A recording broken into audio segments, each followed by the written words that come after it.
Kapay na ilalangga. Okay, kamo na lang iyo istorya sa inyong kabataan nga hindi na maglagaw-lagaw. Kay para at least ari din sila sulod manyaga. Hindi na sila magkadto-kadto sa kundi tapos magabot din ting bawat init. Maluoy ka mo tawon. Yan. So, dili na sila manyaga. Dayon, kung lapit lang balay, tapos hindi pwede lang katapos ulit.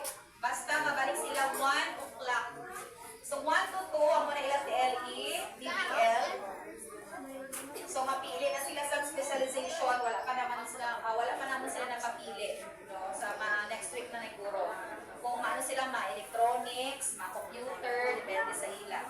Then, 2 to 3, science. 3 to 4, aral pa. Then, 4 to 5, ang muna ni ang aral program. Ang muna siya parents ang pabasa.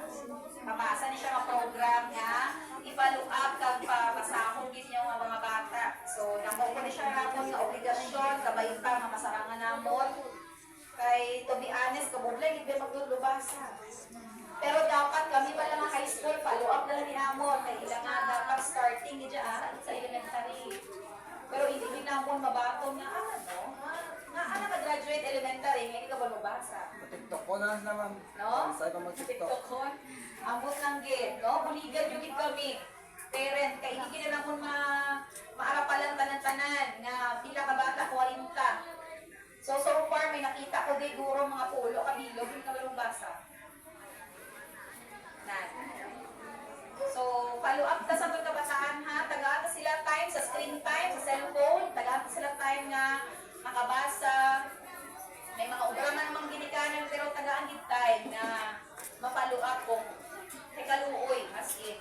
May ari ko di student, wala di siya galing. Share ko lang. May ari ko di student na overage na siya, 17. So, dapat, ano na siya sa senior high. Kaya po, hindi siya kabaluhan ba? Hindi kaluoy sa iya. Sige na-encourage ko siya nga mag-ALS. Galing, ang gapa-eskwela sa iya, lula niya na lang.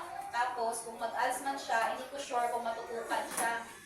So, daw naluoy, wag po sa iya, kay makabuot man lang. Daw gaduha ko kung ipabalik ko siya sa ALS or sige ko siya nga dapat makabalo din siya basa. Kay kaluoy ko sa iya, kay behind din siya kay tingin mga classmate, 12-13, siya 17 na. Kay nakaunta siya 3 ka tuig, tingin na po na 17.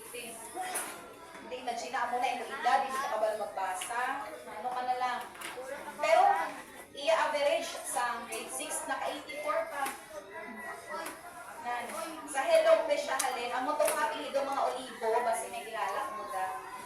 Olibo apelido. Wala din sa subong. So, ang ha, 4 to 5. 5 ang buhay sa inyo bata, 7:45 ang first period. Ma-early lang sila by Monday kay may flag. Alas 7, pakagto alas 7:30. Klaro na ang class program. Okay, na-picturean sa may mga cellphone. Ano, kung dito rin yun. Nagsulunod na din iba na teacher, ang iba wala pa